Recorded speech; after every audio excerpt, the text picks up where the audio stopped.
Assalamualaikum warahmatullahi wabarakatuh. Alhamdulillah, wassalatu wassalamu ala nabiyyina Muhammad wa ala alihi wa ashabihi wa man tabi'ahum bi ihsan ila yaumiddin wa ba'du. Kami mengucapkan jazakumullah khairan katsir kepada ayah bunda yang telah meluangkan waktunya, yang telah meluangkan energi dan semuanya untuk menghadiri, untuk mengikuti kajian parenting wali santri PPTI. Harapannya di hari ini, harapannya di kesempatan ini kita bisa menyatukan visi, kita bisa memberikan informasi-informasi terkait perkembangan Ananda di pondok, dan harapannya bisa menjadi wadah untuk terus belajar, karena belajar dari lahir sampai nanti kita meninggal. Jadi kalau kita menyuruh, kita menekankan bagaimana pentingnya belajar kepada putri kita, kepada anak-anak kita, maka pula kita pun butuh ilmu. Karena bagaimana yang terus diberitahu kepada santri, al ilmu nurun, karena ilmu itu cahaya. Bagaimana cahaya itu bisa menerangi, bisa memberikan sinar, bisa menunjukkan kepada kita sesuatu yang Allah ridhoi. Bagaimana berubudiyah kepada Allah Subhanahu wa taala, dan bagaimana hidup sama manusia di buminya Allah Subhanahu wa taala.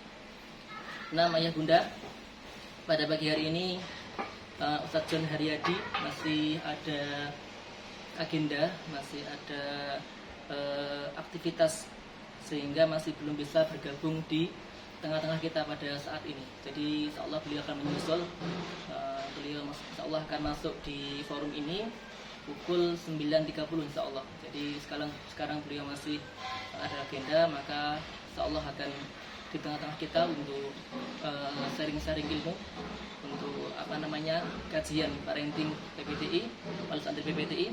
Kalau di Indonesia jam setengah 10 atau 9.30. Di sini saya mewakili kepengasuhan, mewakili akademis, akan dahulu menyampaikan informasi-informasi terkait perkembangan, terkait agenda-agenda, terkait dinamika santri di PPTI. Jadi mungkin banyak hal yang ayah bunda ingin sampaikan, atau banyak hal yang ingin juga kami sampaikan kepada ayah bunda selaku di sini sebagai pengasuh, sebagai orang tua kedua bagi santri. Hal-hal yang harus kita samakan, hal-hal yang perlu kami di sini menyamakan gelombang, ya, agar santri itu kalau gelombangnya sama, kata Ustadzah A, maka harapan pula dari orang tua pun satu gelombang. Terlebih nanti ketika liburan, ini ayah bunda, nanti ketika liburan, maka akan banyak waktu dengan putrinya, akan banyak waktu. Kalau kemarin dihitung oleh pengasuh, lebih dari 1 bulan, bahkan mendekati 2 bulan liburnya putri atau santri di rumah nanti. Jadi ada hal-hal yang akan kami sampaikan, nanti pula akan dilengkapi oleh pengasuh yang lain insyaallah. Sambil menunggu Ustadz John, nanti kalau Ustadz John sudah hadir di tengah-tengah kita, maka beliau langsung masuk di forum ini, memotong agenda kita, tidak apa-apa.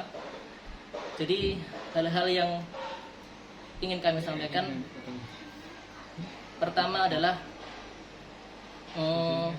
mengenai penjengukan, ya. Jadi mulai Rabu kemarin sudah dijenguk bagi putri yang santri yang semester 1 belajar di pondok dan belum pulang sama sekali.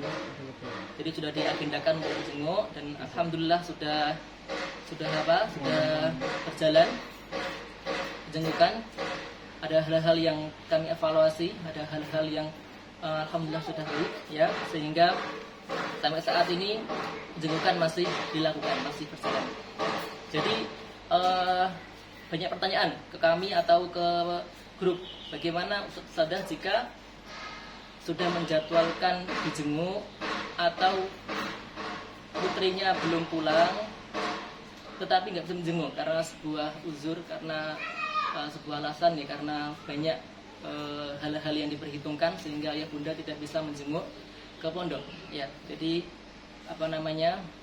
setiap santri yang kemarin tidak pulang di semester atau di liburan semester, maka mendapatkan hak untuk dijenguk. Maka jika tidak dijenguk, maka ayah bunda bisa menelpon lewat WA. Jadi di masing-masing kursi itu ada HP untuk ayah bunda menelpon putrinya. Jika ayah bunda nggak hadir, maka bilik itu kosong, tetapi HP-nya tetap ada. HP tetap ada sehingga ayah bunda bisa menelpon. Jadi kami mau beritahu kepada ayah bunda tetap menjadwalkan untuk menjenguk ya. Jadi tetap menjadwalkan untuk menjenguk. Nanti silahkan untuk konfirmasi kepada pengasuh bahwa tidak bisa menjenguk, diganti dengan telepon WA. Nanti bisa telepon WA. Kemudian nanti akan diinfokan kepada putrinya, pada santrinya bahwa ayah bunda nggak bisa menjenguk, diganti dengan telepon WA. Jadi nanti santri tetap duduk di tempatnya, di tempat penjengukan. Kemudian ayah bunda menelpon lewat WA ya, bagi ayah bunda yang tidak bisa menjenguk. Seperti itu. Kemudian jadi maaf jika kami nggak bisa membalas satu persatu dari pertanyaan ayah bunda, karena cukup banyak yang langsung wapri dan juga ada beberapa yang di grup, sehingga di forum ini harapannya sudah kami sampaikan sehingga semuanya bisa saling memberitahu, bisa terjelaskan di forum ini. Berikutnya adalah nomor 2, mengenai liburan, jadwal liburan semester 2 ya. Jadi insya Allah untuk liburan akan dilaksanakan tanggal 15 Ramadan. Jadi tanggal 15 Ramadan itu kurang lebih ya tanggal 26 April 2021. Jadi 26 April. Kalau sekarang sudah tanggal 21 Februari, maka kurang lebih tinggal 2 bulan. Tinggal 2 bulan untuk masa belajar santri di semester 2 ini. Jadi tinggal 2 bulan untuk, jadi ayah bunda bisa menghitung, bisa memperkirakan ya, dan juga kami bisa memperkirakan untuk penjengukan gelombang 2. Jadi sementara hasil evaluasi dari kepengasuhan dari yayasan bahwa kita adakan dulu penjengukan yang mengganti kemarin ketika liburan semester ya, belum terjadi karena adanya PSBB dan sebagainya, sehingga kita adakan baru ketika bulan Februari. Jadi apakah ada penjengukan di gelombang 2 nanti, maksudnya penjengukan lagi, kami masih membahas, kami masih mengevaluasi untuk itu. Tapi kurang lebih tinggal 2 bulan. Tinggal 2 bulan ayah bunda untuk santrinya atau putrinya mondok di semester 2 di PT. Setelah itu kenaikan. Setelah itu sudah naik kelas. Yang kelas 7, maka kelas 8, kelas 8, kelas 9 dan seterusnya. Insyaallah. Tak terasa sudah cepat sekali ya untuk kenaikan kelas dari santri, dari putrinya. Jadi saya mengharapkan sekarang biar santrinya fokus dulu untuk memperbaiki yang kurang, nilai-nilai yang kurang, karena kita sebentar lagi akan pulang, sebentar lagi akan UTS. Nah, info selanjutnya mengenai UTS ya, mengenai hal-hal yang lain, ini ada beberapa yang kami ingin sampaikan, tapi alhamdulillah pada saat ini sudah ada Ustaz John di tengah-tengah kita. Beliau sudah bisa hadir, maka kita pending dulu informasi. Kita sekarang fokus untuk mencari ilmu.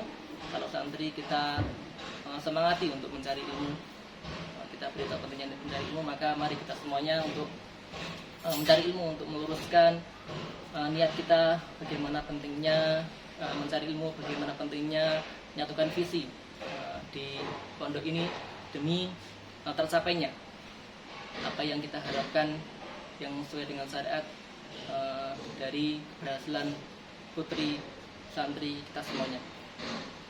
Waktu dan tempat Kami persilakan kepada Pak Ustadz John Haryadi.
Bismillahirrahmanirrahim.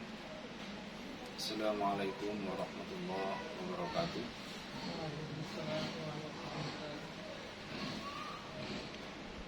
Innal hamdalillah nahmaduhu wa nasta'inuhu wa nastaghfiruh wa na'udzu billahi min shururi anfusina wa min sayyiati a'malina may yahdihillahu fala mudilla lahu wa may yudlil fala hadiya lahu. Asyhadu an la ilaha illallah wahdahu la syarika lah wa asyhadu anna Muhammadan abduhu wa rasuluh. Allahumma shalli ala Muhammad wa ala ali Muhammad kama shallaita ala Ibrahim wa ala ali Ibrahim wa barik ala Muhammad wa ala ali Muhammad kama barakta ala Ibrahim wa ala ali Ibrahim innaka Hamidum Majid. Wa sallim tasliman katsiran ma ba'd. Ayah bunda sekalian yang sedang menyimak kajian orang tua pada kesempatan pagi hari ini dimanapun berada, mari kita memulai kajian kita ini dengan menghadirkan rasa syukur kita kepada Allah Subhanahu wa Ta'ala atas segala nikmat dan karunia yang telah Allah limpahkan kepada kita. Dan semoga yang kita lakukan pada pagi ini pun juga termasuk di antara bentuk upaya syukur itu. Karena itu mari kita menghadirkan yang terbaik yang kita miliki untuk mendapat rasa terima kasih kita kepada Allah Subhanahu wa Ta'ala. Ya bunda sekalian, pada kesempatan pagi hari ini kita akan mencoba untuk mengamati diri kita masing-masing sebagai orang tua terkait dengan kasih sayang seperti apa yang kita berikan kepada anak-anak kita. Karena perasaan kita sebagai orang tua itu diuji oleh Allah Subhanahu wa Ta'ala, sehingga Allah menyampaikan kepada kita bahwasanya ya ayyuhalladzina amanu inna min azwajikum wa auladikum aduwwan lakum fahdharuhum.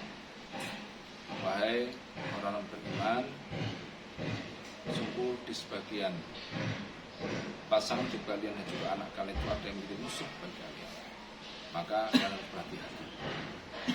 Atau juga Allah berfirman, innama amwalukum wa auladukum fitnah. Sungguh harta dan anakmu itu adalah menjadi ujian. Kemudian juga Allah berfirman, al-malu wal banuna zinatul hayatid dunya wal baqiyatus sholihatu khairun 'inda rabbika thawaban wa khairun amala. Bahwasanya harta dan anak itu adalah merupakan perhiasan dunia. Jadi amal-amalan yang kalah soleh itulah yang merupakan harapan terbaik dan pahala terbaik bagi orang yang beriman. Di sini kita perlu untuk memahami peringatan Allah ini para ayat nas. Sejatinya anak itu sebagaimana yang Allah peruntukkan kepada kita, dan juga sebagaimana kita mengharapkannya, maka dia merupakan karunia dari Allah Subhanahu wa taala. Hanya saja kemudian akan seperti apa status anak kita itu? Apakah dia betul-betul menjadi karunia, atau dan sebaliknya apakah betul-betul menjadi justru sebaliknya? Ujian bagi kita itu bergantung kepada bagaimana kita menyikapinya. Disinilah kita perlu berusaha untuk mencari tahu, berusaha untuk memahami bagaimana cara orang-orang soleh, orang-orang yang dimuliakan oleh Allah Subhanahu wa taala menyikapi anak-anak mereka. Disinilah pula yang kemudian kita berupaya untuk meniru cara mereka agar kita tidak salah dalam menyikapi keberadaan buah hati kita itu. Yang jelas bahwasanya dengan anak itu kita disyariatkan dan kita ditentukan oleh Allah agar mendapatkan kebahagiaan dunia akhirat. Sebagaimana doa-doa kita kepada Allah Subhanahu wa taala, Rabbana hab lana min azwajina wa dzurriyyatina qurrata a'yun waj'alna lil muttaqina imama. Jadi kita berharap di dunia ini anak-anak kita itu adalah anak-anak yang dihadirkan untuk menjadi penyenang mata kita manakala kita melihat. Yang lebih dulu kemudian kita minta adalah pasangan hidup kita itu sebagai penyenang mata kita. Jadi istri menjadi penyenang mata bagi suaminya, dan juga sebaliknya suami menjadi penyenang mata bagi istrinya. Kemudian berikutnya adalah anak turunnya yang juga menjadi penyenang mata. Dan disinilah kita perlu untuk mengetahui kriteria tentang penyenang mata seperti apa di dunia. Jadi kalau kita memahami kriteria itu, maka kita akan berusaha untuk mengarahkan diri kita, ya, kemudian pasangan hidup kita serta anak-anak kita sesuai dengan kriteria itu. Dan tidak ada yang secara hakiki itu memberikan kebahagiaan dan menyejukkan ketika dilihat kecuali apabila yang dilihat itu adalah orang-orang soleh, suami yang soleh, istri yang solihah, dan juga anak-anak yang soleh dan solihah, anak-anak yang menyenangkan pandangan orang tua. Itulah mereka yang soleh.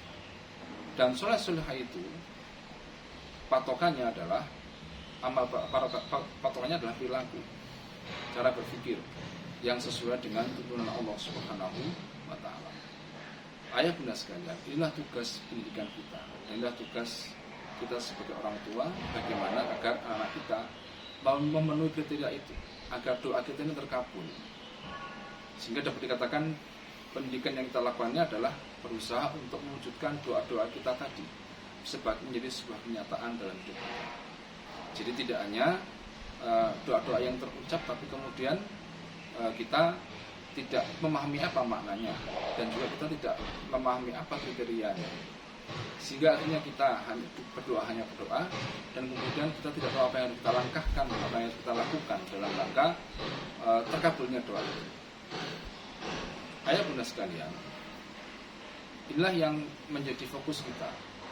Bagaimana anak kita, bagaimana keturunan kita itu menjadi anak-anak yang menyenangkan kita. Makanya sekarang orang tua harus punya kriteria dulu. Nah sekarang apakah kesolihan itu menjadi kriteria orang tua untuk menyenangkan dirinya, bahagia dengan keadaan anaknya? Apa ketaatan kepada Allah itu menjadi fokus utama daripada orang tua? Bahwasanya itulah memang jalan kebahagiaan, itulah memang jalan kebaikan yang nanti manakala kita melihatnya, maka kita akan merasa berbahagia. Ayo bunda sekalian, bahagia itu diberikan oleh Allah. Nah, bahagia itu kita dapatkan sesuai dengan ketentuan Allah. Artinya, kalau kita memiliki ketentuan Allah itu, maka kita akan menjadi orang yang berbahagia. Karena kita menjadi orang yang diridhoi oleh Allah. Karena kebahagiaan itu hanya ada pada kalau Allah ridho kepada kita. Nah, maka Nabi itu ketika dalam peristiwa Taif, nah, Nabi menyampaikan sebuah doa, meskipun doa ini diperdebatkan oleh sebagian para ulama. Tapi di antara kalimat Nabi itu apa? Ya Allah, selama Engkau ridho, maka aku tidak peduli dengan apapun yang akan aku alami. Selama Engkau ridho dengan apa yang Engkau lakukan, maka aku tidak peduli dengan apa yang aku alami nanti dengan dakwah ini. Jadi apa yang ditekan oleh Nabi? Keridhaan Allah. Karena apa? Dalam keridhaan itulah nanti hamba itu akan menemukan kebahagiaan. Makanya bahagia yang dijanjikan oleh Allah kepada Nabi itu apa? Wala sawfa yu'tika rabbuka fatarda. Maka Allah nanti akan memberikan kepada Muhammad apa yang engkau ridho. Nah, sekarang pertanyaan, di mana keridhaan kita? Apa yang kita ridhoi? Apakah kita ridho dengan apa yang Allah ridhoi, ataukah kita ridho dengan apa yang tidak Allah ridhoi? Karena kalau ridho kita itu bertentangan dengan ridho Allah, maka disitulah terjadi persimpangan dan akhirnya berseberangan. Kalau kemudian ukuran ridho kita adalah duniawi, dalam mandang anak pun juga hal yang berduniawi yang meminta ridho pada mereka, maka itu persimpangan. Karena Allah sudah menyebutkan innal ladzina la yarjuna liqa'ana wa radu bil hayatid dunya wa tama'annu biha waladinhum an ayatina ghafilun. Sungguhnya orang-orang yang tidak mengharapkan perjumpaan dengan kami dan mereka puas dengan dunia. Ukuran senang susah mereka adalah dunia. Yang ukuran daripada ketenangan mereka adalah dunia. Maka apa? Mereka juga termasuk orang-orang yang nanti lalai dengan ayat-ayat Allah. Ulaika ma'wahumun naru bima kanu yaksibun. Maka kata Allah, mereka itu adalah orang-orang yang tempatnya neraka karena perbuatan mereka. Lalu di mana letak daripada kemuliaan yang Allah berikan kepada manusia itu pada imannya. Sehingga Allah menyebutkan innal ladzina amanu wa amilus solihati yahdihim rabbuhum biiman.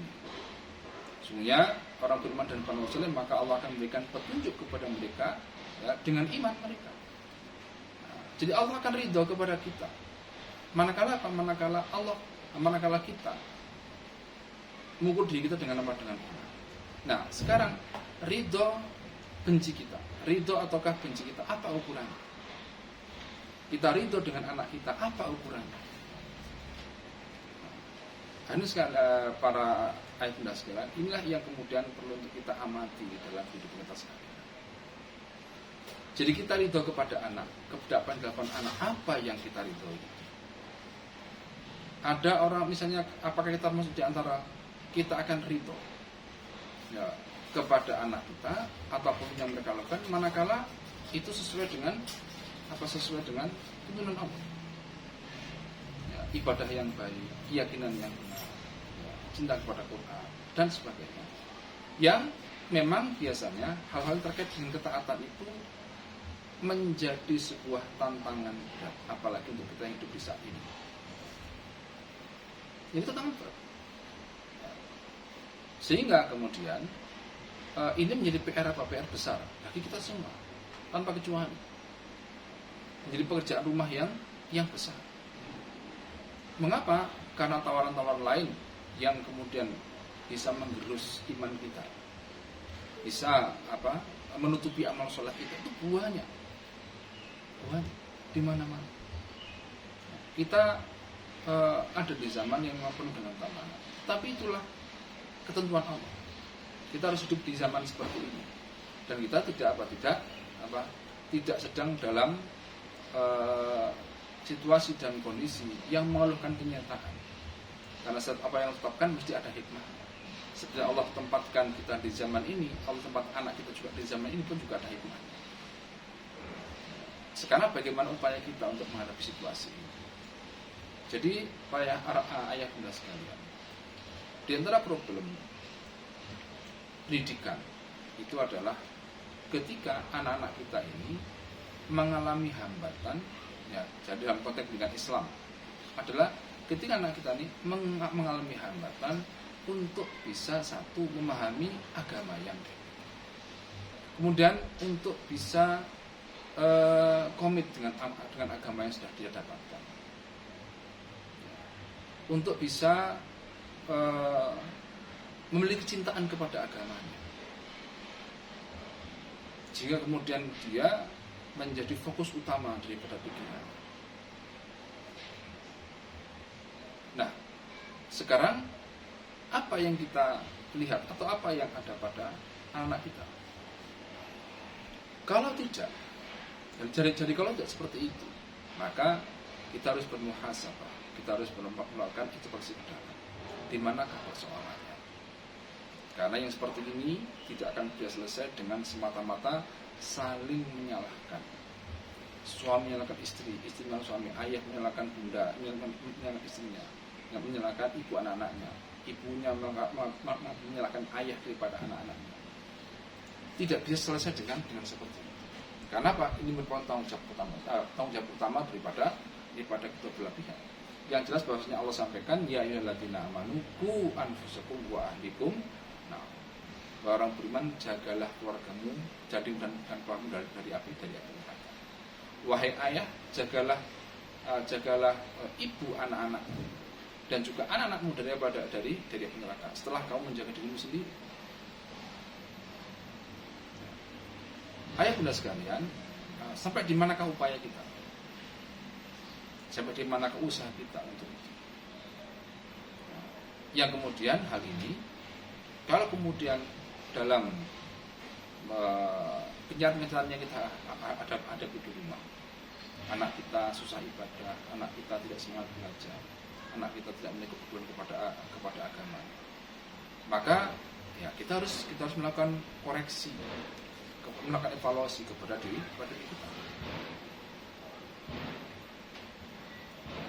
Dan ini tidak ada tempat yang steril.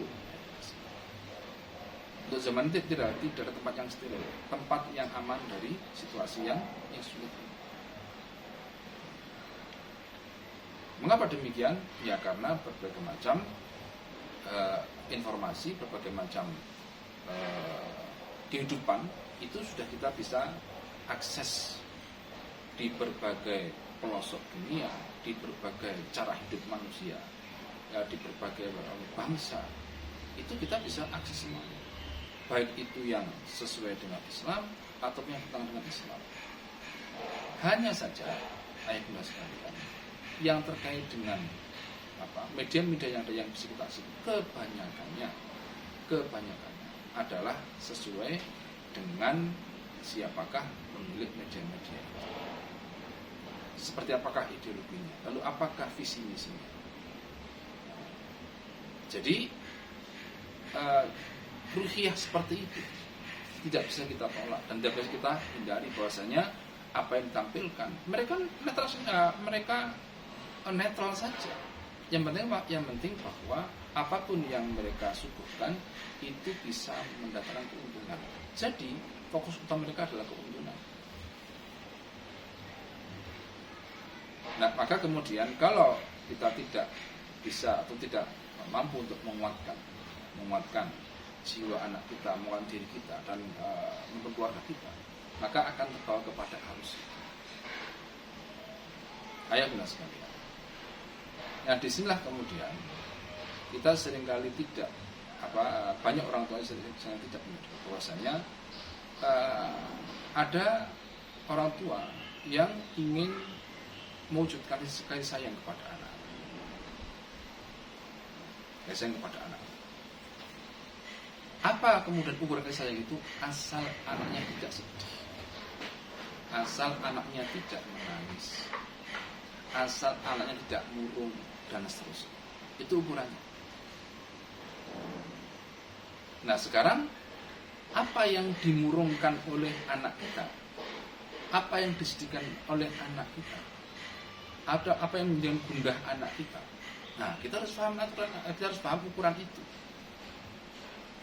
Kalau kegundahan itu adalah pada hal-hal yang tidak disukai oleh Allah, dibenci oleh Allah Subhanahu wa taala, kemudian kita menurutinya. Agar apa? Yang penting anak sedih, yang penting anak tidak menangis. Jadi kalau santri itu misalnya, yang penting ketika dia anak itu tidak sedih. Kemudian apa yang diinginkan diikuti. Maka apa? Maka itu nanti akan menjadi bumerang. Nah, konkret saja ya, konkret saja. Di sebagian apa? Di sebagian contohnya di sebagian barang-barang yang dikirimkan kepada anak-anak itu ada hal yang tidak sesuai dengan aturan pondok. Entah itu yang bersifat hiburan, entah yang bersifat makan atau apapun, itu tidak sesuai dengan aturan pondok. Ya, sebenarnya kita tuh misalnya Ananda itu menyampaikan permintaan. Kalau melalui surat pasti akan diedit bisa oleh pengawas, gitu. Nah, sekarang Ananda misalnya menyampaikan itu melalui penelponan. Nah, melalui penelponan. Jika kemudian anak itu menelpon melalui permintaan, maka apakah ayah bunda sekalian lalu mempertanyakan kepada anak, itu dibolehkan enggak?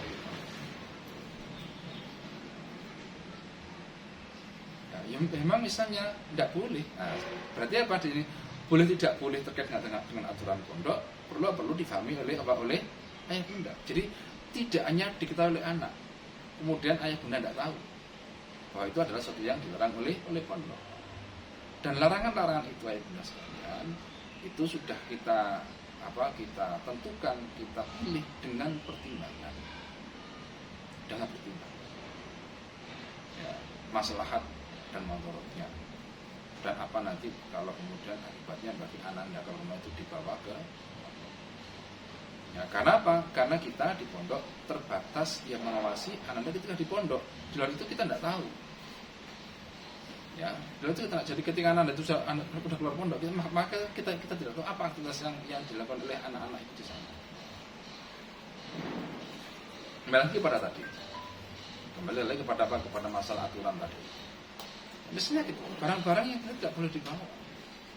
Mengapa?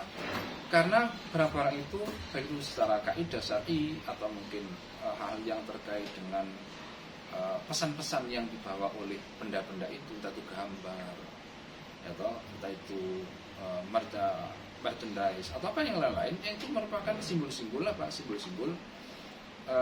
yang tidak relevan dengan iman atau bahkan bertentangan dengan keimanan. Maka kita latih anak-anak itu untuk menghindari itu. Saya ambil contoh ya, ayah bunda, anak-anak itu kadang-kadang memasang pembatas Quran itu, pembatas yang bergambar cowok atau perempuan yang tidak berkerudung. Kadang-kadang boneka Barbie gambarnya. Ya, itu apa? Itu dijadikan sebagai pembatas Quran. Sekarang secara ini, itu apa sih? Cuma gitu-gitu aja. Bagi kita yang di pondok tidak demikian. Mengapa? Ketika sesuatu dibeli, kemudian ditempelkan di barang-barang berharganya, maka apa? Pasti sesuatu memiliki tempat di sini dalam hatinya. Apa itu kesukaan? Dalam konteks keimanan, suka tidak suka itu ada ukurannya. Sukanya karena Allah atau sukanya karena satu yang kemudian Allah tidak suka, ya kita tidak boleh menyukai. Sebagaimana kalau satu itu disukai Allah, maka kita harus menyukainya. Suka atau tidak suka, terpaksa atau tidak terpaksa. Itu cara melatih hati kita. Maka kita melatih anak-anak itu seperti itu. Diberitahu, kenapa kok kalian membeli benda-benda seperti ini? Kan sudah tahu ini tidak boleh. Ini tidak seharusnya, atau ini tidak berakhlak, tidak beradab kepada Quran. Kenapa Pak? Bahkan ada translator hari-hari ini, gitu. Entah itu penyanyi, bintang film, apa laki-laki yang itu kafir. Ya, jadi kita gambar aja bermasalah, gitu. Kita masalah gambar saja, kita kita hindari gambar-gambar makhluk jika tidak ada kaitannya dengan pendidikan. Jadi jika kita membolehkan itu betul-betul kaitan dengan kebutuhan pendidikan, karena itulah jalan yang bisa kita lakukan. Tapi yang tidak, yang hanya senang-senang saja, kita hindari. Makanya kita cegah anak-anak untuk bersentuhan dengan itu. Ketika di pondok seperti itu, ditemukanlah dalam Quran yang dibaca itu ada gambar cowok, gambar bintang film, atau gambar penyanyi, kafir. Ya toh? Karena anak kita adalah perempuan, itu adalah gambar laki-laki ganteng di situ. Terus bagaimana? Ya. Pertanyaan, loh, dari mana benda itu dibawa? Mungkin memang dari Ananda sendiri yang memang kemudian melakukan berbagai macam cara agar apa? Halal itu tidak agar lolos dari pemeriksaan ketika masuk pondok. Nah, jadi nah memang sekarang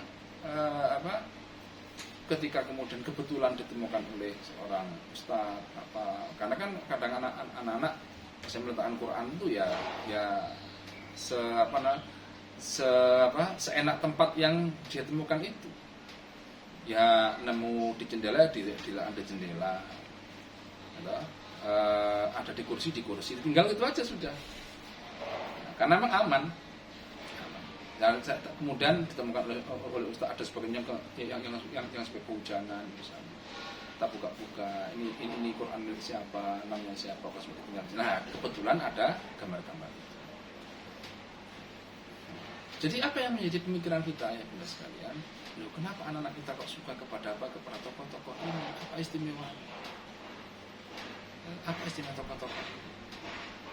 Jadi kalau itu adalah tokoh-tokoh drama, tokoh bintang film, pasti dia suka kepada perannya, suka kepada ceritanya, kan gitu pada akhirnya.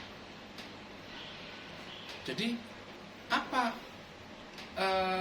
tanda atau peletakan itu dalam Quran mereka itu menyiratkan apa? Menyiratkan kelekatan mereka kepada gambar, kepada tokohnya dan kepada yang melatarinya, jalan ceritanya dan lain sebagainya.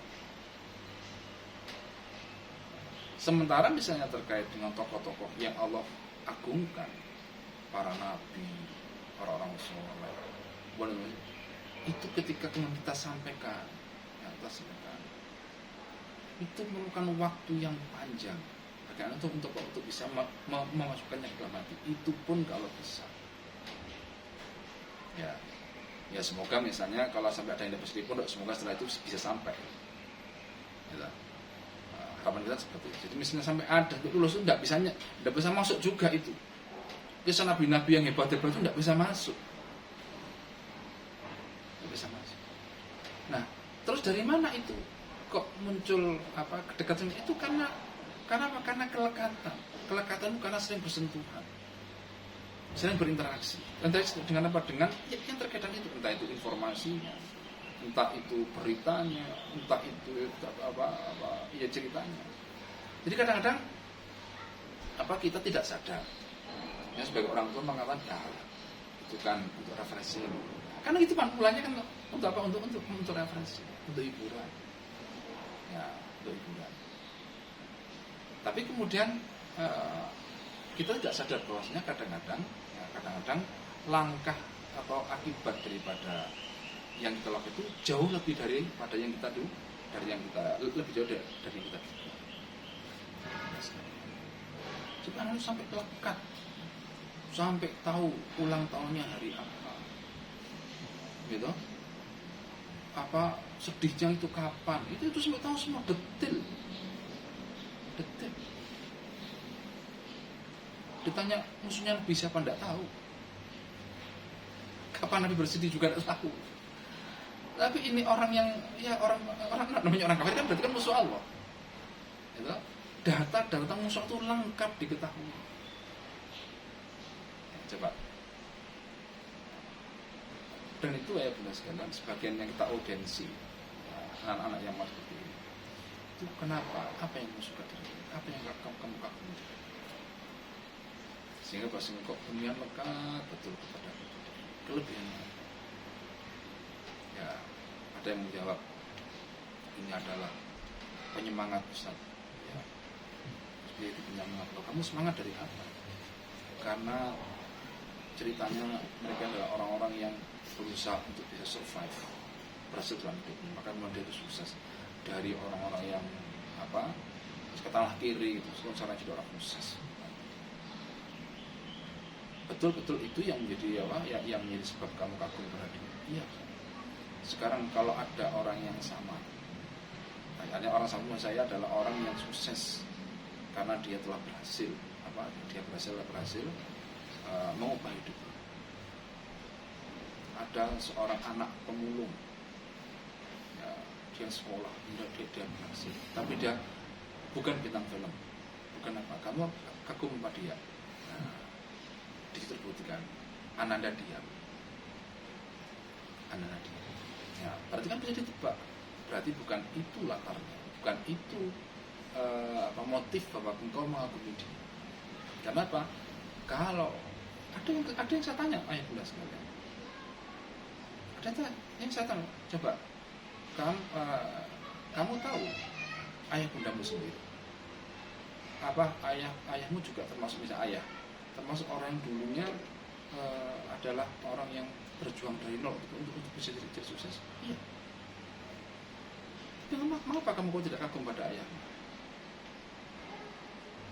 Mengapa kau tidak gambar ayahmu yang kamu? Katakanlah itu. Mengapa kok tidak cerita tentang ayahmu yang kamu tulis kamu coret-coret dalam buku? Kenapa kok cerita tentang mereka? Kamu ingat dengan ulang tahun ayahmu? Ada tidak ingat. Tapi kenapa dengan film yang kamu dihendak kenal kamu? Ya, jadi kira-kira saya tanya, kira-kira mereka mikir kamu apa tidak? Tidak mikir. Tapi kenapa kok kamu memperjuangkan demikian penting dalam hatimu? Itu fakta ya pemirsa. Fakta di anak kita. Pertanyaannya sekarang, apakah kemudian ada kontribusi kita sebagai orang tua terkait dengan apa yang disukai oleh anak-anak kita? Apa kontribusi itu? Ya macam-macam. Jadi kita tidak ngecek apa yang ditonton oleh anak kita. Kita tidak tahu tulisan apa yang digoreskan oleh anak kita.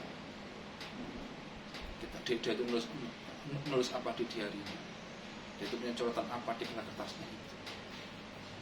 Kita tidak tahu. Kemudian dari mana dia kemudian kalau dia kemudian diberi fasilitas alat komunikasi HP di rumah, apakah dilihat kontennya? Dia itu buka apa saja.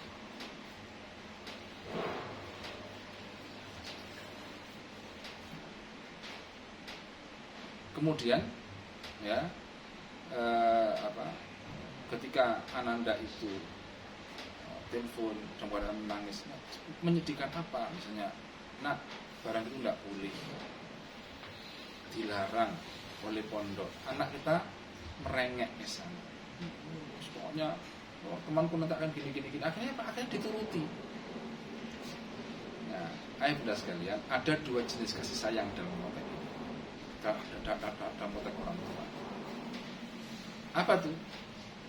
Kasih sayang biologis. Maksudnya adalah kita menyayangi itu karena dia itu adalah darah daging kita. Ya, adalah darah daging kita. Maka kita sayangi anak kita. Padahal dan itu wajar manusia. Tetapi di mata Allah, kasih sayang itu tidak cukup kasih sayang biologis. Harus ada apa?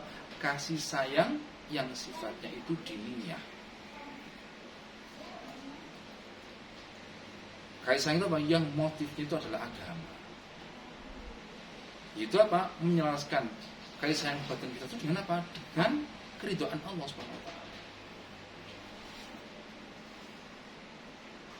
Makanya ketika Nabi Nuh alaihissalam itu minta kepada Allah, ya Allah itu adalah anakku, itu adalah dagingku dan janjimu adalah benar. Maka apa jawab Allah? Wahai Nuh, innahu Nuh, innahu laysa min ahli, innahu amalun ghairu shalih. Kata apa? Kata Allah, ya Nuh, dia itu sudah bukan anakmu lagi, dia bukan anakmu lagi. Mengapa? Karena dia beramal tidak soleh. Jadi apa ukuran dari Allah? Tidak semata-mata hubungan darah, tapi hubungan akidah. Hubungan akidah.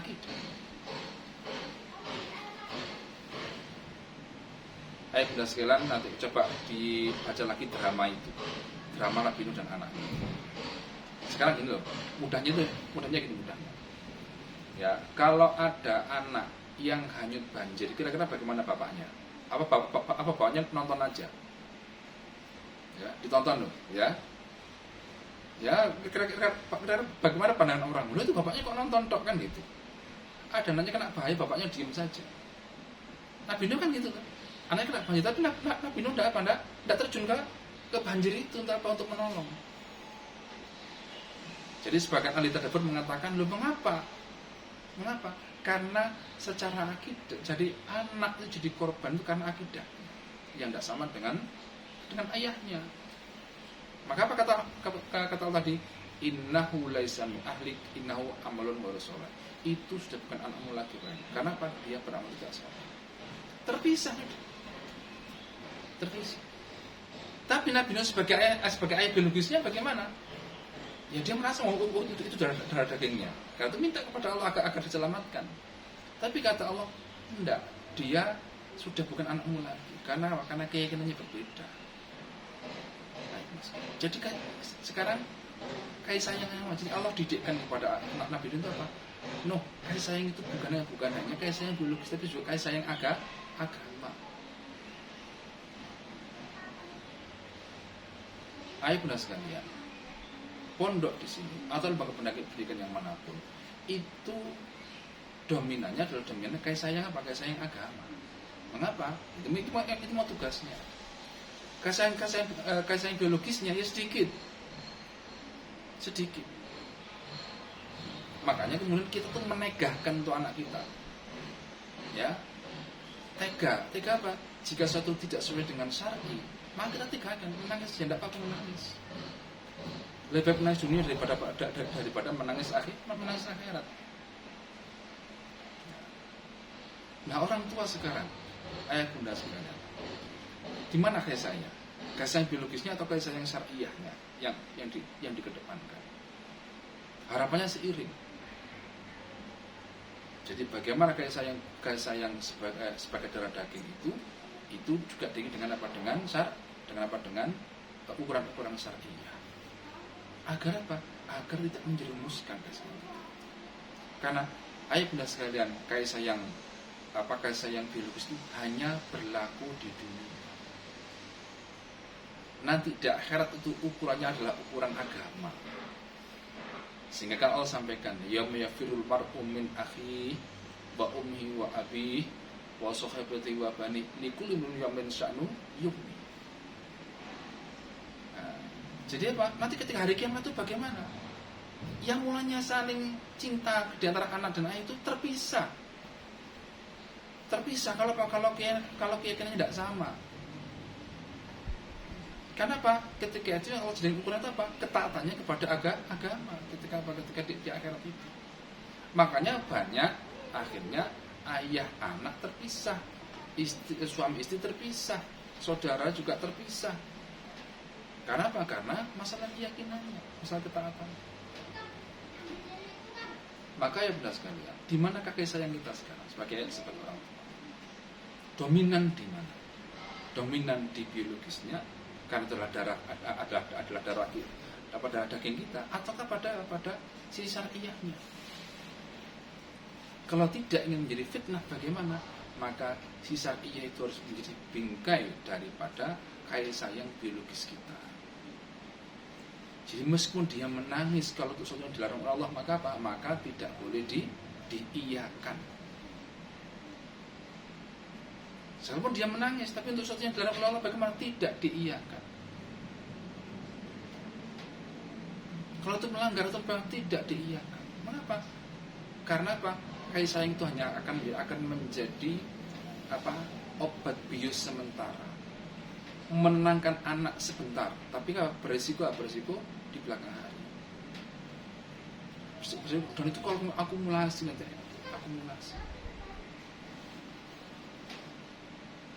maka misalnya anak kita ini maafin ya sekarang, ada yang sampai suka kepada cowok imajinatif. Maksudnya bagaimana? Tidak ada manusianya. Aplikasi di mana itu di internet. Jadi anak-anak itu ada yang kemudian memongan perasaan kepada aplikasi itu sampai seperti itu. Nah, untuk bilang menjadi. Coba nanti ayah bunda sekalian, ketika anak pulang, dicek itu, ada anak itu yang sampai role play. Itu jadi bagaimana anak itu ada yang jadi karena dia mungkin merasa tidak punya pacar, tidak punya apa, akhirnya yang jalan selain aplikasi yang bisa jawab itu. Aplikasi itu bagaimana aplikasi? Aplikasi itu kan benda mati, bukan berarti kan anak kita. Jadi anak-anak itu ada yang terfantasi oleh lawan jenis itu hingga demikian sedang lupa berkomunikasi dengan aplikasi itu untuk perasaannya. Sampai level ini bagaimana? Nah, untuk bilangnya siapa yang tidak khawatir? Enggak. Kita di pondok sangat gelisah hari-hari ini, sangat gelisah. Mengapa? Karena ada anak-anak kita yang kemudian suka kepada main di situ.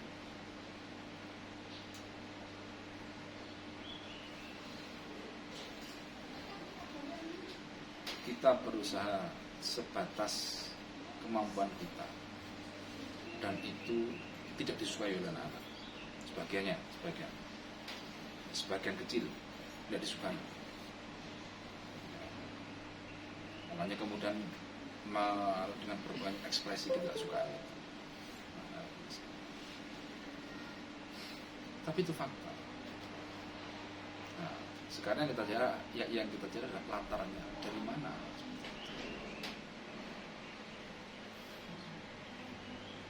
Jadi kan sebenarnya sesuai dengan umurnya, suka dengan lawan jenis itu kan wajar. Tetapi ada aturannya dalam Islam. Ada aturannya. Misalnya ada anak-anak itu yang kemudian membuat profil ya di HP-nya itu. Bentuknya itu animasi. Tapi animasi laki-laki tampan. Ketika ditanya, "Loh, kenapa kok kamu kepasang animasi itu?" Karena dia membayangkan laki-laki tampan. Akhirnya dibuat animasi itu. Dia suka kepada animasi itu. Sampai selevel itu.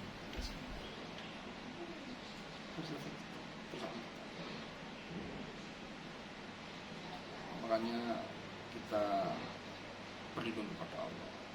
Kita agar kita dikuatkan, kita tidak dilengahkan, kita senantiasa diberikan kekuatan untuk bisa menjaga anak-anak kita dengan baik.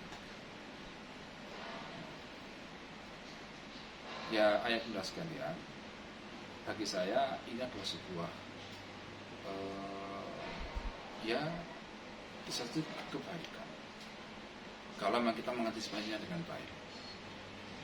Ya, katakanlah anak-anak itu coret-coret perasaannya di kertas itu, coret perasaannya di situ, digoreskan di situ.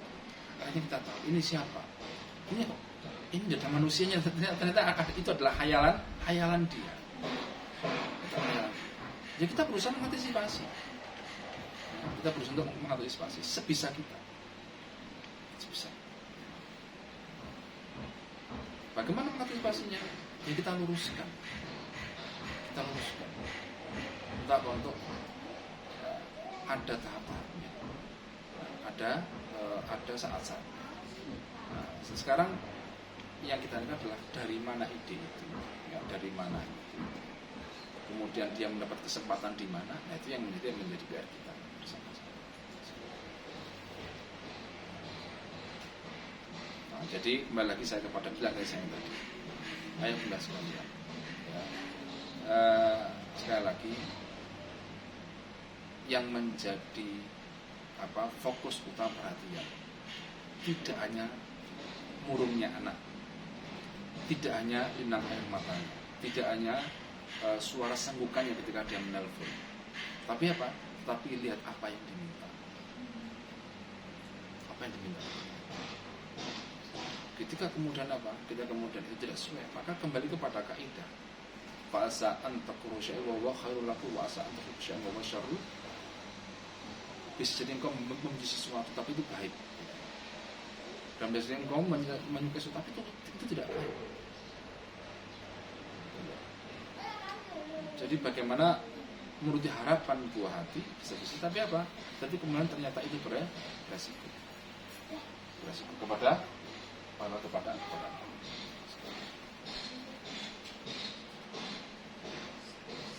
dan akibatnya bagaimana? Ya, silakan ayah bunda sekalian membaca literatur, ya, buku-buku tulisan alim Qayyim al-Jauziyah misalnya, dan saya kira juga banyak ulama-ulama yang lain. Nah, bagaimana dampaknya hal-hal yang tidak bermanfaat, apalagi yang maksiat, yang kita itu mendominasi pikiran, ya, dampaknya kepada daya pikir, dampaknya kepada semangat untuk beribadah, semangat mencari ilmu.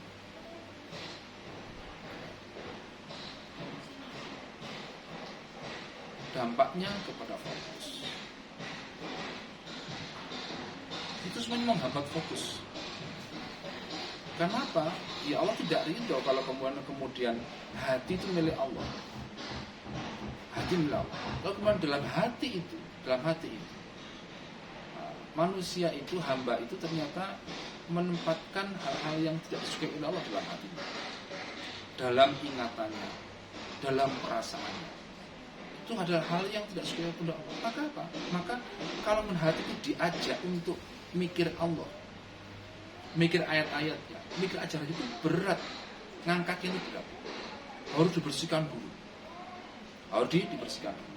Itu baru nanti akan bisa. Jadi mengisikan ilmu dalam jiwa anak kita, mengisikan ilmu kepada anak itu harus dimulai dengan apa? Dengan kesiapan hati. Ya, kesiapan hati. Jadi hati yang memang memiliki kelayakan untuk mendapatkan itu. Jadi berbagai macam khayalan, berbagai macam keinginan, berbagai macam fantasi anak-anak kita itu akan menghambat mereka untuk mendapatkan ilmu. Kalau kemudian ada yang diberi kelebihan, memang anaknya pintar, mudah menghafal, mudah apa, tetapi mesti ada yang berlawanan nanti antara akumulasi pengetahuan yang dia miliki dengan tingkah laku yang tidak sesuai, yang berseberangan. Jadi kalau ditanya ayat, tahu dia tahu, tapi perbuatannya tidak selaras. Ini juga padahalnya istidrak bagi kita. Maka ayah sekalian, dalam kesempatan ini saya menghimbau, mengajak kita semua untuk bekerjasama di dalam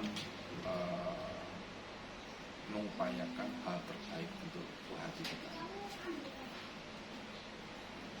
Jadi kita berharap bahwasanya tidak ada satu yang bersimpangan antara yang diharapkan oleh ayah bunda, usaha ayah bunda di rumah dengan apa yang dibayarkan di pondok,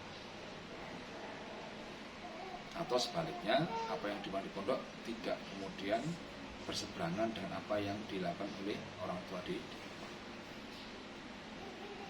karena kalau kemudian terjadi persimpangan, ya maka ya seperti menegakkan benang basah. Nah, jadi seperti menegakkan benang basah. Jadi dibersihkan di sini, kemudian diusik lagi di sana, ya, diperbagi di sini, kemudian dirusak di sana. Jadi terus jadi berputar-putar. Ya, seperti apa? Seperti benang kusut yang tidak yang tidak ketemu ujung, tidak ketemu ujung. Memang itu berat Ustaz. Memang iya. Anak-anak saya tanya tuh, bagaimana kalau berat itu Ustaz untuk melepaskan? Memang betul berat. Kalau sudah masuk ke situ itu berat. Ya, sekarang gini ya Bunda, bagaimana disuruh melupakan idola, ya, dimana idola itu tiap hari dibicarakan dengan teman-temannya, diobrolan dengan teman-temannya, diketahui dengan begitu melekat itu. Nah, sehingga memang ya harus kita akui sampai di level yang tidak masuk akal. Makanya ketika sebagian anak itu saya tanya, ya, kamu jadi kira-kira idolamu tahu enggak bahwa kamu kagum kepadanya? Kata saya seperti itu. Terus kalau kamu punya kesempatan ketemu, kamu mau ngapain? Nah, jadi kalau kamu punya ketemu dengan idolamu itu, kamu kira-kira mau ngapain? Mau foto bareng atau mau apa? Ya boleh itu akan memuaskan kamu, akan menyenangkan kamu. Kalau tidak, maka anak ada di dalam bayang-bayang hayalnya sendiri. Coba hari-hari itu dilewati dengan apa? Dengan angan-angan seperti betapa kasihnya anak-anak. Jadi sampai ada satu orang itu yang tidak bisa menahan air mata saya ketika saya tanya. Ya. Yang dapatkan apa? Dia tuh melongong gitu, ya, dengan tatapan mata hampa. Satu, ya Allah, tidak ngerti ya, tidak ngerti, ya, tidak paham apa yang terjadi pada dia.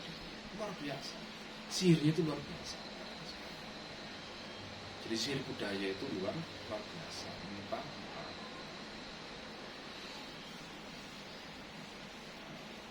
Jadi kewaspadaan ya, kita ya, memang ekstra. Mengapa? Kita mengharapkan kebahagiaan diri kita, kemudian kebahagiaan akan utuh dengan kebahagiaan anak kita. Maka ya memang harus mujahadah, harus berjuang. Terus dapat dikatakan kita tuh tidak bisa tidur lama dan juga tidak bisa nyenyak, itu tidak bisa. Berpikir untuk itu. Jadi dalam situasi seperti ini kita masih bisa tidur dengan nyaman berlama-lama. Sementara setan itu mengintai kita, mengintai hati kita itu 24 jam.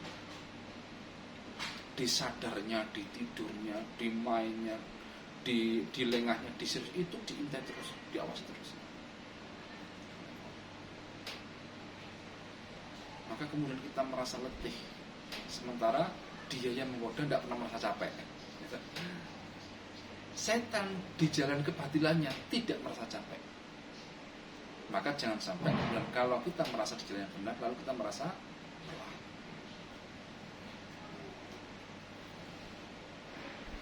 Jadi ideator, kreator yang membuat berbagai aplikasi yang kemudian dikonsumsi anak kita itu tidak ada capeknya itu.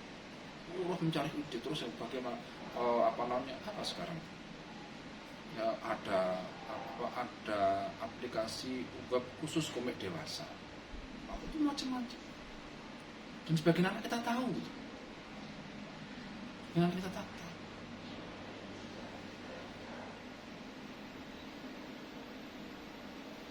Maka ya bunda sekalian, mari kita sayangi anak kita jaga mereka, kita jaga buah hati kita. Ya kita jaga masa depan mereka. Meskipun sekarang harus bersimbah air mata, ya, harus kadang-kadang kita harus menangis, kadang kita harus berdoa di rumah, kita harus banyak bersujud kepada Allah dengan berbagai macam tantangan. Memang itulah perjuangan dan itu. Mengapa? Karena kita ingin mewujudkan kasih sayang kita kepada Nabi. Tidak hanya kasih sayang bahwa dia itu darah daging, tapi dia itu sebagai amanah dari Allah Subhanahu wa Ta'ala. Ya, demikian ayat kita sekalian, sebagai penyegar ingatan kita semua, dan semoga ini juga menyemangati kita dan menambah kesungguhan kita tetap untuk amanah kita. Baik, itu saya kira dari saya. Semoga bermanfaat dan memaafkan kekurangan. Yang jawab. Oh, ada yang jawab? Sudah. Ya, silakan kalau ada.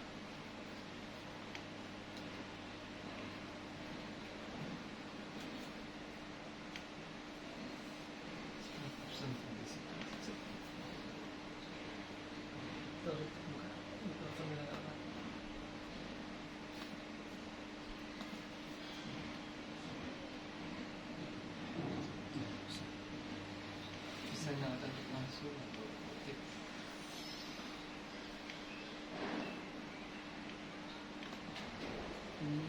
Bisa.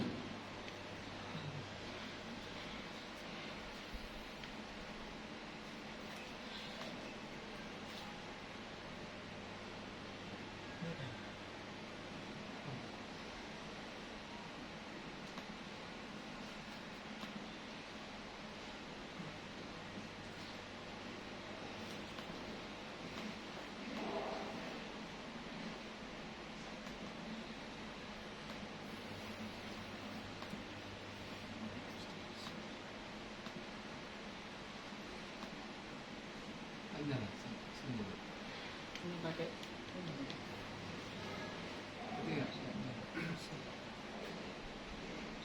Gimana? Kemudian. Baik. Ya, kalau tidak ada kita akhiri, semoga bermanfaat. Subhanakallahumma wa bihamdika asyhadu an la ilaha illa anta astaghfiruka wa atubu ilaik. Assalamualaikum warahmatullahi wabarakatuh. Waalaikumsalam. Streamnya putus-putus. Ya,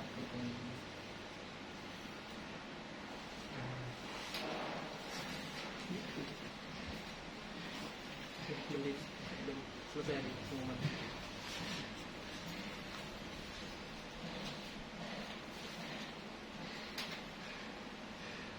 Dia nanti mau tanya, contohnya sausan. Menyalakan dulu.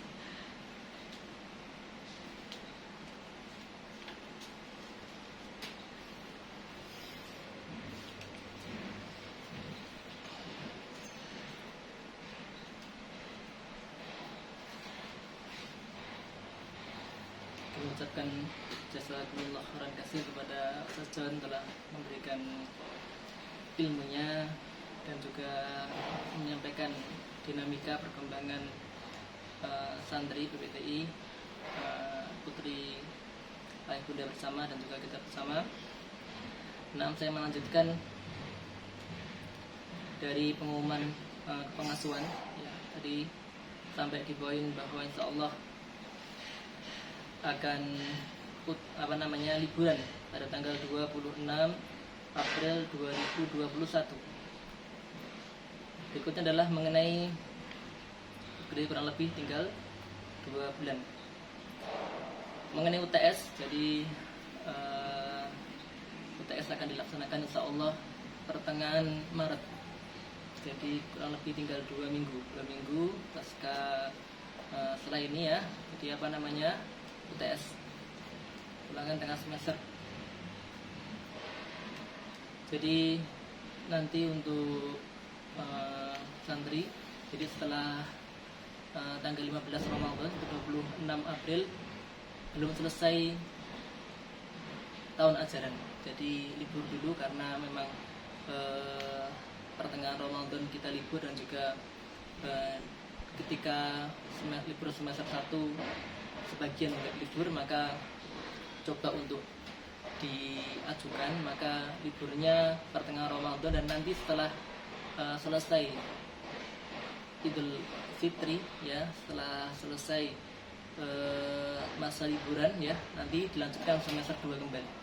Jadi semester 2 insya Allah dilaksanakan di pondok kembali. Jadi saya melihat dinamika perkembangan virus ini. Jadi nanti kalau memungkinkan untuk kembali ke pondok, maka setelah liburan kembali ke pondok dilanjutkan untuk KPM semester 2, kurang lebih ya melanjutkan beberapa minggu. Setelah itu melakukan ujian akhir semester. Jadi harapannya kurang lebih 2 bulan santri libur di rumah, maka sambil liburan bisa mengisi waktu-waktu yang manfaat untuk menyiapkan pula nanti ketika ujian akhir semester. Berikutnya adalah mengenai kasus pelanggaran santri. Tadi ini disinggung sedikit oleh Ustaz John. Ya, jadi sekali lagi pondok ini bukan hanya orang tua biologis tadi ya, maksudnya bukan hanya orang tua yang harapannya juga orang tua yang mengajarkan mengenai agama, orang tua diniyah. Maka kami berusaha untuk mengikuti perkembangan santri. Kami berusaha untuk mengadakan hal-hal yang mungkin itu nggak dicegah oleh santri, tetapi harapannya tujuan kita adalah jika ada pelanggaran, jika ada sesuatu yang salah, maka segera kita evaluasi, segera kita koreksi. Ya, maka kemarin dilakukan penyidakan, dilakukan pemeriksaan di kamar-kamar, kemudian di santri, di kelas-kelas. Dan subhanallah, banyak hal-hal yang perlu kita evaluasi. Antara yang tadi disampaikan oleh Ustaz John, ya, berapa banyak santri yang begitu mengidolakan K-pop, artis Korea, orang-orang yang kafir, orang-orang yang memusuhi Islam. Kemudian juga tadi cerita dewasa, kemudian hal-hal yang bahkan penyalahgunaan laptop. Jadi laptop yang kami sediakan untuk KPM, karena guru-guru yang dari luar nggak bisa masuk, belum boleh masuk, maka kita bekerja dengan laptop Google Meet. Kita pun memantau di kantor, tetapi ada hal-hal, ada waktu-waktu yang itu mereka tahu bagaimana cara untuk memanfaatkan dan disalahgunakan. Nah, karena itu kami terus mengevaluasi, ya, bahkan memberi sanksi bagi santri. Dan tadi ketika ada foto dan sebagainya, dari mana? Kan ketika awal masuk itu kan diperiksa, ternyata ya, sebagian di pengiriman barang itu, di pengiriman barang, di paket-paket itu diselipkan ada foto-foto Korea, kemudian surat-surat. Jadi surat yang mana surat itu malah menyudutkan pengasuh. Jadi kami juga cukup miris ya ketika kami berusaha di sini untuk bersama-sama mendidik para santri, tetapi surat-surat yang dikirim oleh orang tua dititipkan, dimasukkan, diselipkan di paket itu malah membuat kita tersudut. Jadi semoga harapannya semua bisa satu visi.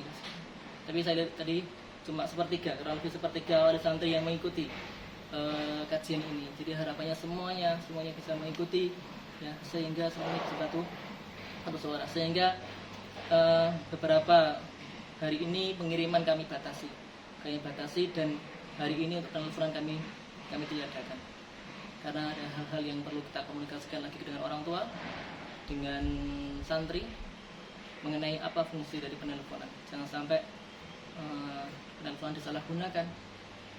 Maka ya bunda sekalian, mari kita untuk menyatukan visi bersama. Jadi kita di sini juga mengevaluasi apa hal yang perlu untuk kita evaluasi. Santri juga seperti itu, dan juga pastilah ayah bunda untuk bersama untuk mengevaluasi. Kemudian mengenai galang donasi, ayah bunda, ini saya dapat saya dapat titipan dari bendahara. Jadi sampai saat ini kekurangan tunggakan dari seluruh wali santri mencapai 500 juta. Jadi itu angka yang besar, setengah M. Jadi 500 juta. Jadi itu terbagi dari dana operasional untuk makan anak-anak, kemudian untuk KBM, untuk fasilitas kelas dan sebagainya. Maka harapannya mari bersama-sama untuk berkomitmen. Kemarin kan kita sudah menitip pesan kepada wali kelas, karena harapannya saling mengingatkan.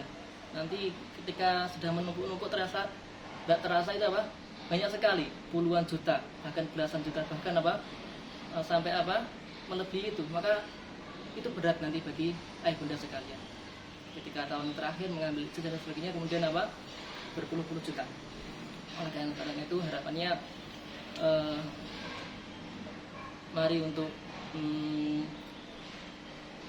rutin agar mendukung semuanya. Kemudian jika belum bisa maka sebisanya, maksudnya tidak perlu menunggu. Misal kalau SPP itu penuh 800.000, maka kalau adanya cuma 200.000, 300.000 dan sebagainya, maka tidak apa-apa untuk ditransfer atau untuk dikirim sesuai dengan itu. Kami juga miris ketika melihat kekurangan belasan juta dan sebagainya, tetapi untuk paketan, tetapi untuk pengiriman barang aktif atau pengiriman barang besar-besar, ya maksudnya kami juga khawatirnya ada hal-hal yang nanti kurang berkah bagi putrinya, bagi ayah bunda dan sebagainya. Karena bagaimanapun itu adalah hutang. Khawatirnya adalah hutang yang memang harus diselesaikan ketika di dunia. Maka sekali lagi tanggungan semua ini, setengah M ini, 500 juta ini besar. Maka harapannya semuanya setiap wali santri kalau berusaha untuk menyelesaikan kewajibannya masing-masing, maka insya Allah akan berkurang. Jadi dan juga kami membuka galang donasi bagi wali santri yang memiliki kelebihan harta, memiliki kelebihan ekonomi. Allah berikan kelebihan, saling berta'awun, saling membantu dalam kebaikan, dalam menopang keberlanjutan dari pendidikan PPTI ini. Jadi silakan wali santri yang Allah berikan kelebihan harta materi bisa menyalurkan, nanti akan kami serahkan kepada yang membutuhkan. Ya, kami akan kalau bahkan wali santri memilih anak asuh, maksudnya membayar ke santri lain, maka kami pun akan memberikan data mengenai nama-nama. Kemudian mengenai PSB, jadi PSB PPTI masih membuka gelombang 2. Insya Allah akan dilaksanakan tanggal 8 Maret, di kurang lebih awal bulan depan ya. Dilaksanakan tes gelombang 2. Kemudian masih ada kuota ya untuk jika ada yang ingin mendaftar, dan kami meminta doa dan juga dukungannya. Bersama kita ingin mengembangkan PPTI ini.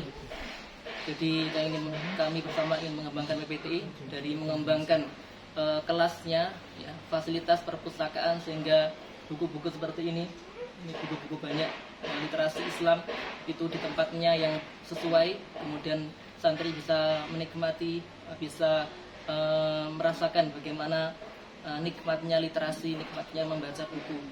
Jadi kami sedang mengembangkan untuk membuat kelas baru, kemudian kami akan mengembangkan untuk membuat ruang perpustakaan dan juga ruang para ustadzah. Jadi ruang para ustadzah itu harapannya juga memiliki ruang, karena semakin banyak tenaga-tenaga yang alumni PTI yang sudah 30 juz, alhamdulillah sudah selesai kitab-kitab, sudah menempuh pelajaran di PTI bahasa Arab dan sebagainya, sehingga ruang di asrama kurang, ya, sehingga kami berencana ingin membuat ruang untuk ustadzah, untuk menginap ustadzah dan juga untuk pengembangan, nanti bisa untuk rapat para ustadzah dan sebagainya. Seperti itu. Kemudian ini juga sedang direncanakan, alhamdulillah. Kami dapat info dari Ustadz John dan juga yang lainnya sedang mengembangkan pula untuk membuat pondok putra. Jadi sedang insyaallah tahun ajaran baru, semester baru nanti akan membuat pondok putra di Lumajang. Jadi kami sedang ingin insyaallah tingkat SMA di Lumajang. Jadi mari bersama untuk mengembangkan pendidikan Islam. Kemudian ayah bunda, insyaallah pula untuk ujian nasional, saya mewakili dari aliyah, ya, dan juga kesetaraan khusus, insyaallah ujian nasional untuk santri musrifah akan dilaksanakan pada awal Maret. Jadi tinggal 1 minggu, kurang lebih 1 minggu. Kami juga menyiapkan untuk ujian nasional atau AKM, ya, kalau nggak ada ujian nasional maka ada ujian sekolah, tapi itu dikoordinir oleh Sekota Malang. Itu tetap kita penyelenggaraannya hampir sama dengan ujian nasional, tetapi beda penilaiannya. Jadi akan mengadakan ujian akhir atau AKM atau UN untuk jenjang aliyah, dan pula untuk jenjang MTS dan juga takhasus. Ini ada santri yang terdaftar kesetaraan wusta atau paket B, kurang lebih ada 4 santri takhasus, ya, atau yang masuk di aliyah ini belum punya ijazah, sehingga diadakan ujian. Jadi insyaallah dilaksanakan pertengahan Maret, tanggal 13 atau 14 Maret 2021. Jadi setelah selesai ujian MA, kami pun akan mengerjakan ujian sekolah tingkat MTS, baik itu kesetaraan maupun formal. Jadi insyaallah nanti sudah dia akan menginfokan, tapi kurang lebih insyaallah untuk ujian formal pula seperti itu. Jadi ada agenda-agenda yang perlu kita juga selesaikan. Jadi seperti itu ayah bunda semuanya. Kami nggak bosan-bosannya untuk mengingatkan, ya, mari kita bersama untuk kita menyelenggarakan, kita memperjuangkan kita bersama, ya, sebagaimana yang Allah firmankan, walladzina amanu wattaba'athum dzurriyyatuhum biimanihim alhaqnahum dzurriyyatahum wa ma alatnahum min syai' kullu mar'in bima kasaba rahin. Bahwa orang-orang yang beriman dan anaknya mengikuti, alhaqna bihim dzurriyyatahum, Allah akan pertemukan mereka. Jadi syaratnya adalah orang tuanya beriman dan anaknya mengikuti. Karena orang tuanya beriman, sehingga orang tuanya berusaha membuat cara bagaimana anaknya beriman agar anak mengenal Allah. Maka jika itu berhasil, maka alhaqna bihim dzurriyyatahum, Allah akan pertemukan mereka, keluarga itu, di surganya Allah Subhanahu wa taala. Ma alatnahum min syai', dan Allah enggak pernah mengurangi usahanya. Maksudnya bagaimana? Bahkan ada yang mengatakan bahwa jika nanti surganya tinggi orang tuanya, anaknya akan dipanggil. Nah, jika surganya tinggi anaknya, orang tuanya akan dipanggil, sehingga Allah sandingkan, Allah pertemukan, Allah satukan keluarga itu di surganya Allah Subhanahu wa taala. Belum bima kasaba rahin, bahwa setiap orang itu terikat dengan perbuatannya. Bagaimana perbuatannya? Maka harapannya mari kita sama-sama bermujahadah untuk demi keluarga kita bersama, demi anak dan juga para santri kita bersama. Nah, seperti itu ayah bunda, kami menginfokan dari kepengasuhan mengenai informasi di kesantrian maupun di akademis, ya. Mungkin sebelumnya sudah ada yang ditambahkan.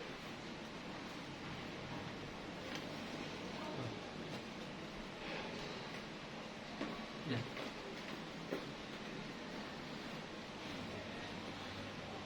Ini ada yang tanya. Ya. Ya. Ya.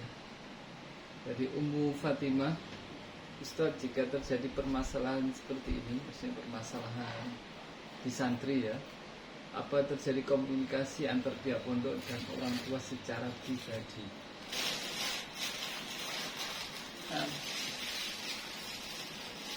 Jadi ini pun ditekankan oleh Sarjan bahwa di sini kita tidak melulu untuk mensanksi santri, sanksi lah seperti itu enggak. Jadi kami berusaha untuk mengajak mereka untuk berdialog, mengajak untuk mereka berpikir apa manfaatnya, apa mudaratnya, apa yang didapatkan dari itu.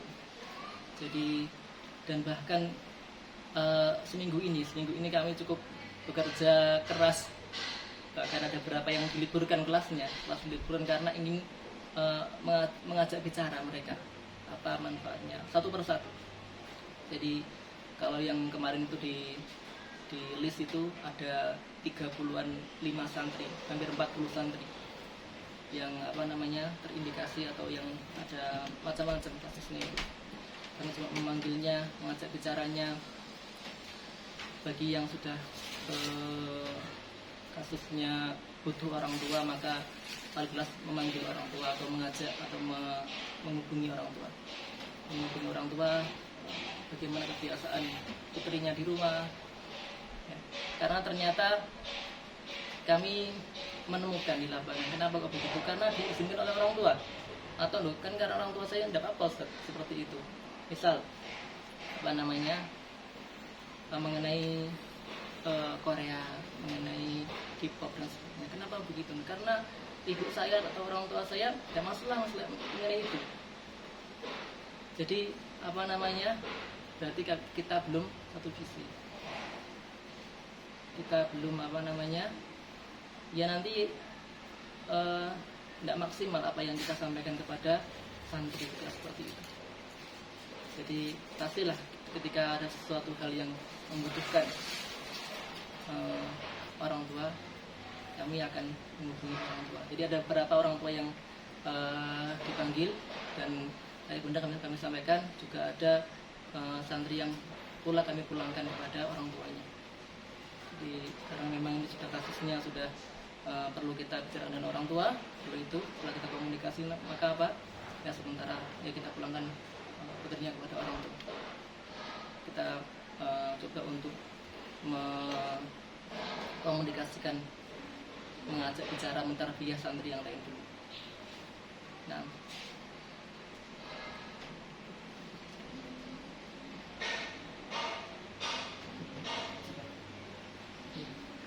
terima kasih waktunya. Mari kita sama-sama untuk bermujahadah. Jika ada pertanyaan, jika ada hal-hal yang disampaikan oleh wali santri dan sebagainya, maka mari untuk, karena saya pula mendengar ada grup lain selain grup wali santri yang ada pengasuhnya. Maka jika di grup itu saling mengingatkan, ya orang tua saling mengingatkan, maka harapannya kita bisa satu suara. Kenapa? Karena santri ini kan tinggal satu tempat, ya satu tempat. Ibaratnya jika ada satu virus itu masuk, maka bagaimana? Yang lain pula kena, kan begitu. Jadi harapannya jika ayah bunda itu berusaha untuk mentarbiyah, untuk mengingatkan ayah bunda yang lain, maka insya Allah itu sebagai bola usaha ayah bunda untuk menyelamatkan, untuk menjaga putri ayah bunda di pondok. Maka sama-sama menasehati, ya dalam ketakwaan, dalam kebaikan. Nah, sekian dari saya, semoga dari kami, semoga ada manfaatnya, dan insyaallah kita sambung lagi di bulan depan dengan informasi yang lain dan juga perkembangan yang lain. Kita akhiri semoga subhanaka asyhadu an la ilaha illa anta astaghfiruka wa atubu ilaik. Assalamualaikum warahmatullahi wabarakatuh.